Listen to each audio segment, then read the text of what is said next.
Hello and welcome to this episode of Breaking Financial Chains. I'm so happy that you're here. Now, today we're going to talk about something that may make you feel a little bit uncomfortable. Controversial is perhaps not the word. I think reality check and being completely honest with yourself is a little bit more where I want this to land. So this episode is all about the invisible rules that you didn't agree to, along the very loose, perhaps overlapping themes of around financial control, potentially abuse. But the main goal here is to raise awareness, to make us all think. Welcome to Breaking Financial Chains, where we combine practical money guidance with emotional healing to help you break free from financial limitations. I'm Tanya Riverson, your financial wingwoman. A little bit.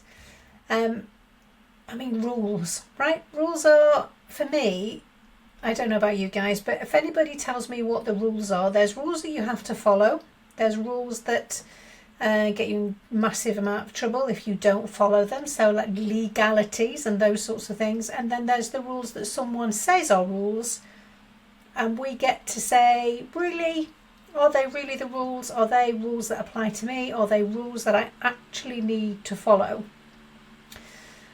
So I want to start with a simple question today. Have you ever felt like there were rules around money in your relationship, within your family or life that nobody actually explained to you? It's one thing to have rules. As an accountant, I'm well aware of lots and lots of rules that I have to follow, but I understand why they're there. I understand why they're important. I understand the impact of them. So whilst I might not always agree with some of those rules, which is a completely different episode altogether, I know that I have to follow them. Some of the rules somehow exist, but nobody ever questions them. Have you ever felt like that? Why are we doing this? Why are we following these rules? Who made these rules up? Who says that they're true? Who says that they apply to me? So in terms of finances, specifically some examples here that I'm thinking of are along the lines of maybe you've got a knowing of what you're allowed to spend. As an example, there's an unspoken rule around I can get away with spending this much, but if I spend over this much, then maybe some more questions are asked, or maybe some eyebrows are going to be raised, or maybe I'm going to have to explain myself in some situations. Maybe certain purchases or certain items that you might buy might make you feel a little bit more nervous than others, or you might feel more inclined to put something away in a drawer when you get home, or keep it in a bag out of the way rather than let that be seen out in the open. Maybe you avoid money conversations altogether. Or maybe there's a rule around instinctively knowing which topics are safe to talk about and which aren't. So nobody's sat you down, nobody's explained these rules, there's no checklist, there's no book, there's no any reference material whatsoever to state what those rules are, but somehow you've managed to learn them. And today I want to talk about those invisible rules, because sometimes they have a much bigger impact on our financial confidence than we realise. So by shining a light on them, by talking about them, by raising awareness and maybe sharing some examples that I've sort of picked up and been aware of in my life, we can start to get a little bit more curious, shall we say, for ourselves. So what are invisible rules? First of all, invisible rules are expectations that exist without being openly discussed. We've never signed a contract, we never sat down with a checklist to say these are the rules. It's not like when you move in with someone and you might discuss, right, leaving the toilet seat up really grosses me out, it's really important that you close it. And for me personally, not only does it gross me out, but I can guarantee you if that toilet seat is up, I'm going to drop something down the toilet. I can be the opposite side of the bathroom. And if that lid is up, something's going to fall down there that I don't want to fall down the toilet. So it is just a general rule in our house. Everybody, we close the lid because it's hygienic. There is a function to a toilet seat, but Everybody knows exactly where they stand, and you might have similar rules. But some of them are the ones that we haven't discussed, that we kind of learn. And they might be things like, don't spend too much, don't ask difficult questions, don't make a fuss. It might be leave the money stuff to someone else. It might be don't be selfish. It might be grateful. Unspoken rules that you've learnt to abide by. The challenge is that because they're unspoken, they're very difficult to examine. We follow them automatically without really questioning or understanding why. We don't know why we're following them at all. And because they're not spoken, because they're not written down, because we can't refer to them, we don't have that opportunity of a circuit breaker to go, hang on a minute, tell me again why we're doing this. Unless we deliberately get intentionally curious to examine them. And part of the reason for that is because we don't know where the rules come from.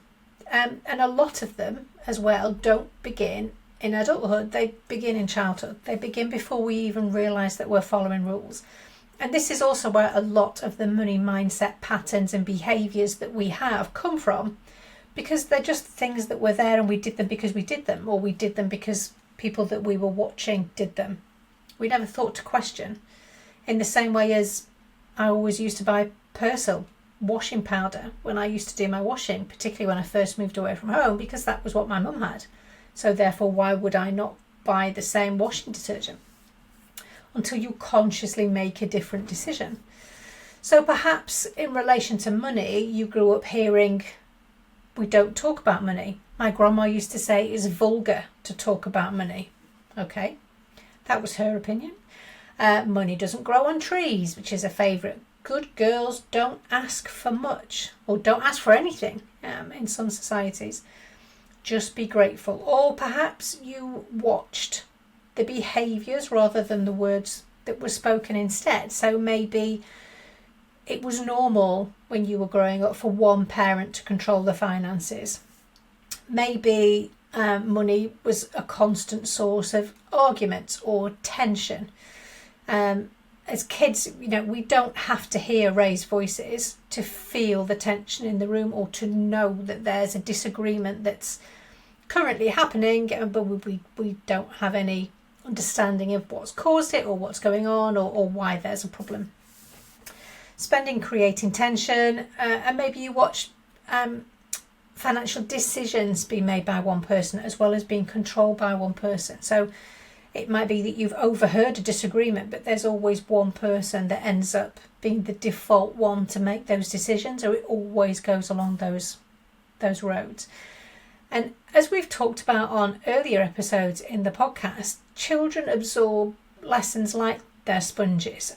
And particularly before being 7 years of age, we can't distinguish between sarcasm or an argumentative conversation from fact. So because we've observed something that happened, we don't question, because why would we question? The grown-ups know what they're doing, and therefore we would do the same thing. We follow that behaviour. And we follow that behaviour long before we understand the emotions and the context of an adult relationship, and long before we understand money itself. But we still are learning, because it's learnt behaviour. But because we've absorbed that as a child, because we've absorbed everything like a sponge, we carry those rules forward without question, because we don't realise we need to question. They are what they are because they are what they are. These rules then get brought forward into adult life, and they show up in surprisingly ordinary ways. So for example, feeling the need to justify every purchase. So having to explain yourself, even the small ones, even the buying extra things when we're in the supermarket. So we're not just buying food, we might be buying toiletries, or we might be buying something for the kids or the pets, or I don't know, screen wash for the car, or whatever it might be. But feeling like you have to explain yourself when you're making those purchases. Sometimes you might feel like you can't spend money because you need permission first, and that can become a habit as well, feeling you need approval before making any decisions, even when you don't. Even when you earn your own money, even when you're making decisions for the family or the household as a whole, we can still feel deep down that we need to get permission first. I better check, I better send a message. And before you know it, you've taken a photograph on your phone and you've sent it via WhatsApp just to check in. Maybe that's because you doubt yourself, or maybe that's to try and preempt a headache later, or you know that that's just not the done thing. Maybe one of those rules is a silence rule, because we avoid conversations about money because maybe the direction of the conversation doesn't go in the way that you intended it when you bring it up, or maybe because you feel uncomfortable bringing it up in the first place. Maybe you feel as though you don't understand enough to hold your own in a conversation about money, and that might be because you didn't have any kind of financial or money education growing up. That might be that all of those decisions have always been made for you without explanation, and therefore you don't know the reason of why things are what they are. So you don't feel confident speaking up. All of these are completely normal. All of these happen probably a lot more than you might think. I'm not talking about these to give you a stick with which to hit yourself over the head with. This is about raising awareness. And if any of these strike a bit of a chord or make you feel as though you're being particularly seen, then I want you to safely feel into that. I want you to maybe journal around it, or take yourself off for a walk, or grab the dog lead and just think into where those feelings and thoughts come from. A couple of other rules. So we might have the don't be difficult rule. Not raising concerns when something feels unfair, or when you feel like maybe you should be consulted on a decision around money, but you're not. You're just completely excluded from that conversation. And I'm reminded, just saying those words out loud, I'm reminded of a conversation I was completely excluded from in a group of friends that I don't spend so much time with these days. I contributed some money to a wedding present as part of the group, and when I went to the wedding and it was all presented, we bought you this for your wedding, and it was a bench, and there was a plaque that had been made to go on the bench, but I'd been completely excluded from the conversation or the decision around what that plaque should say. And the person that had arranged it made a whole big speech about we've all colluded and we've involved everybody, and this is what we thought would be really nice to include on the bench. And I just thought, yeah, I haven't been included in that conversation. So just this in its own right is interesting to notice. When we read certain words, when we say certain things out loud, things get triggered in our brains to remind us of incidents and conversations and examples of when things have happened in the past. And those are your brain's way of jogging your memory, the way of reminding you of when you've perhaps felt a certain way, or perhaps when something has come up where you felt it was unjust, or you were perhaps excluded from a conversation that really wasn't fair. Notice those things. Note those things down. I need to write them down because I would forget. I would think about it on a walk and get home and think I'm going to journal about that later, but I also know I need to leave myself a voice note on my phone because it's going to completely evacuate my brain over the next however long the walk's going to take. So use the tools that you have to hand to help you on this journey. If things come up or that you're remembering something, make a note for yourself however you do that. And then the final rule is the self-sacrifice rule. So making sure everyone else's needs are met before even considering your own. And I do notice this an awful lot with the women that I work with that are used to carrying the load for the household and the family and the kids and the pets and the appointments and the birthdays and the holidays, and making sure that the car park is booked at the airport before you go on holiday, and making sure that you remember to get travel sickness tablets and all of the healthcare medication and things that you want to take with you when you're on holiday. It's very, very easy to get into the habit of telling yourself that once everybody else is taken care of, then you will take of you, when you never actually get round to taking care of you.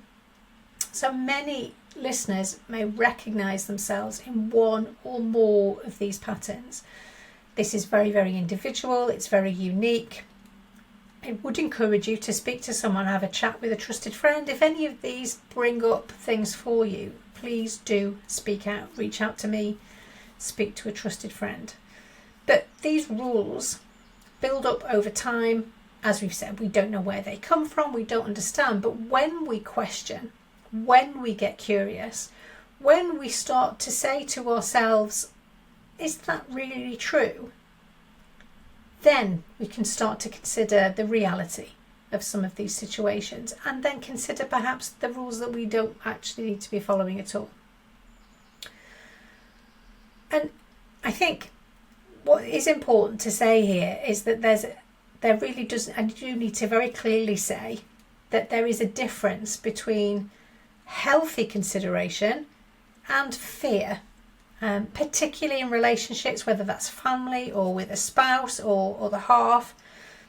Healthy relationships involve communication and compromise and shared decisions and respect. This episode I'm not suggesting that people should stop considering others at all. It's about understanding the difference between I've chosen to discuss this and I feel unable to make a decision and I don't know which way to turn, or I feel like this decision is being taken out of my hands, because those are two very different experiences. One comes from partnership, where we choose to discuss even if we feel uncomfortable. The other often can come from fear or avoidance, which then indicates something a little bit more deep rooted that deserves to have a light shone on it, to explore where that might come from. Because the invisible rules that aren't ever spoken about, because they are sort of hidden away, or then perhaps they feel a little bit taboo, it makes keeping them quiet, keeping them silent is what makes them so powerful. And they're powerful because they shape behaviour. Without conscious thought, we do what we've always done. And behaviour shapes financial outcomes as well.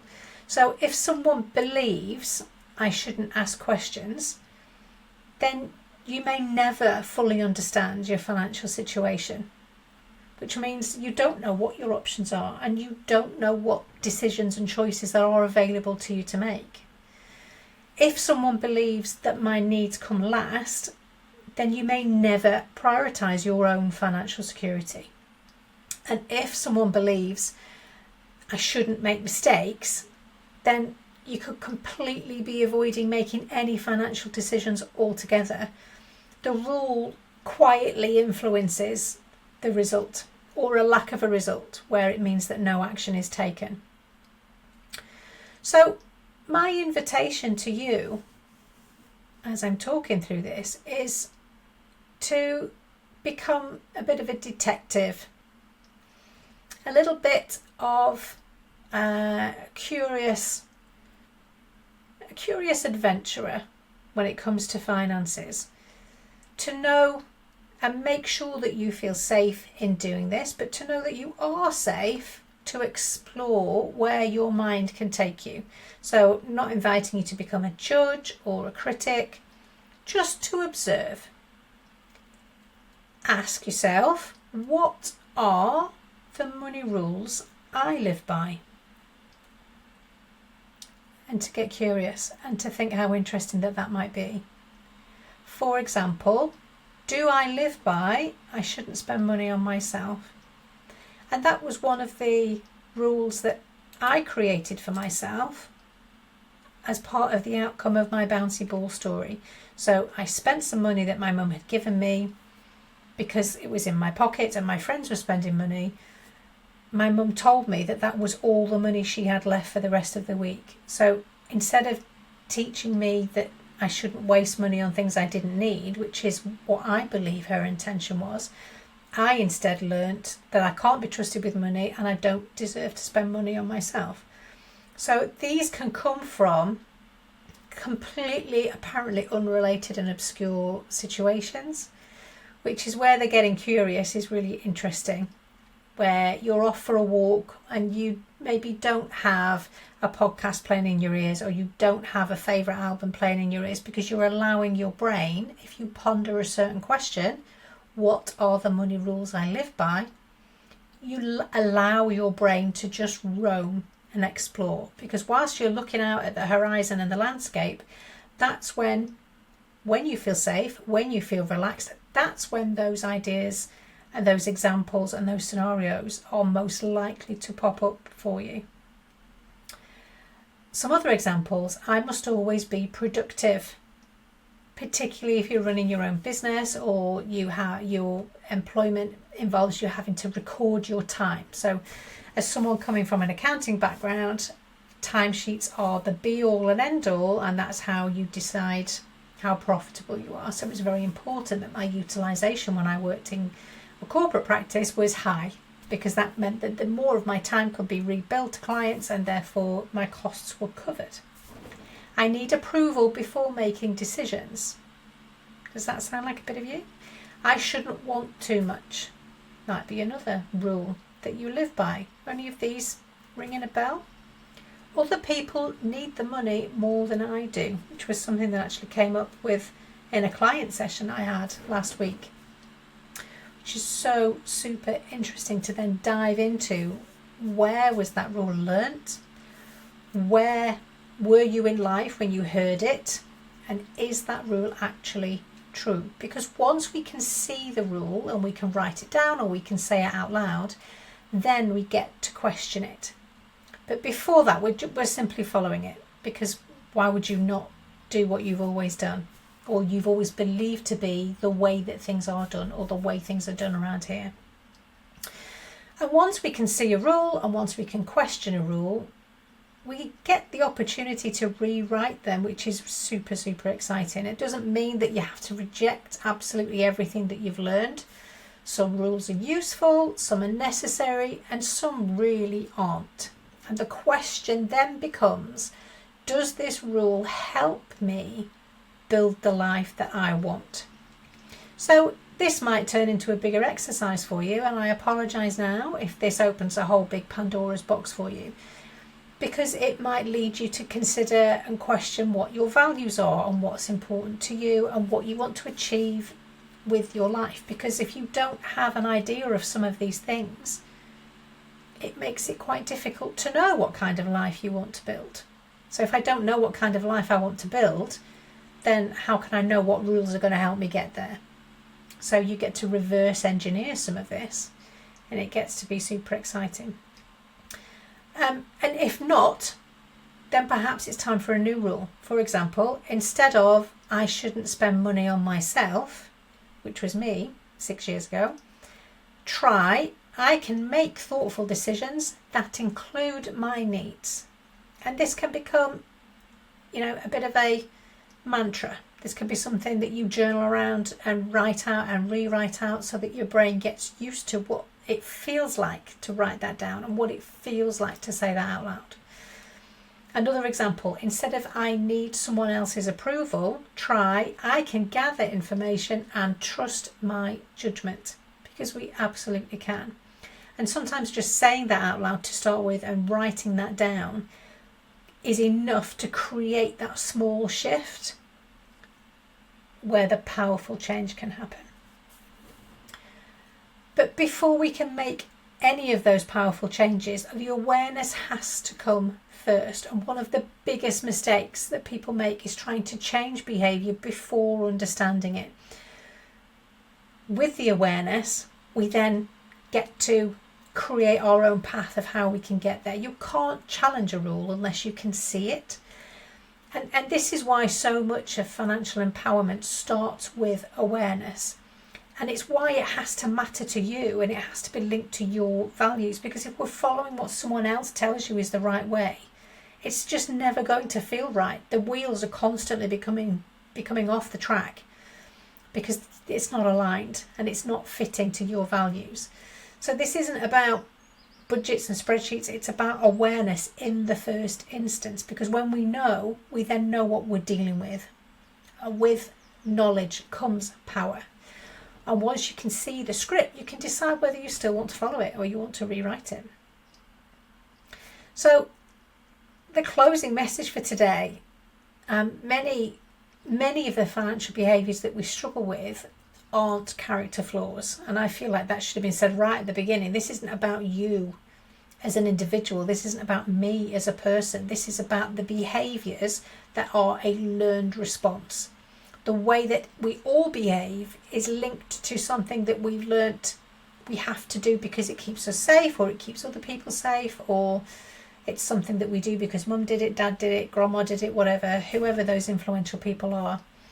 And they're invisible rules that made sense at one point in our lives, or they made sense for someone else that we were watching and learning from. But the good news is that what was learned can be examined. What can be examined can be changed. Not necessarily overnight and not through force. We have to feel comfortable and safe. We have to have an understanding. But through awareness, we get to do that. And we get to do that one rule at a time. So my reflective question for you, as you know, I like to try and end an episode on one of these, is this: to journal around, to think through, what is one unspoken rule about money that I seem to be living by? And if I were creating that rule for myself today, would I choose it? Super, super interesting. I would love to hear what comes up for you. Thank you so much for listening. I will see you on the next episode. Thank you for joining me today on Breaking Financial Chains. Remember, you have the power to transform your relationship with money one step at a time.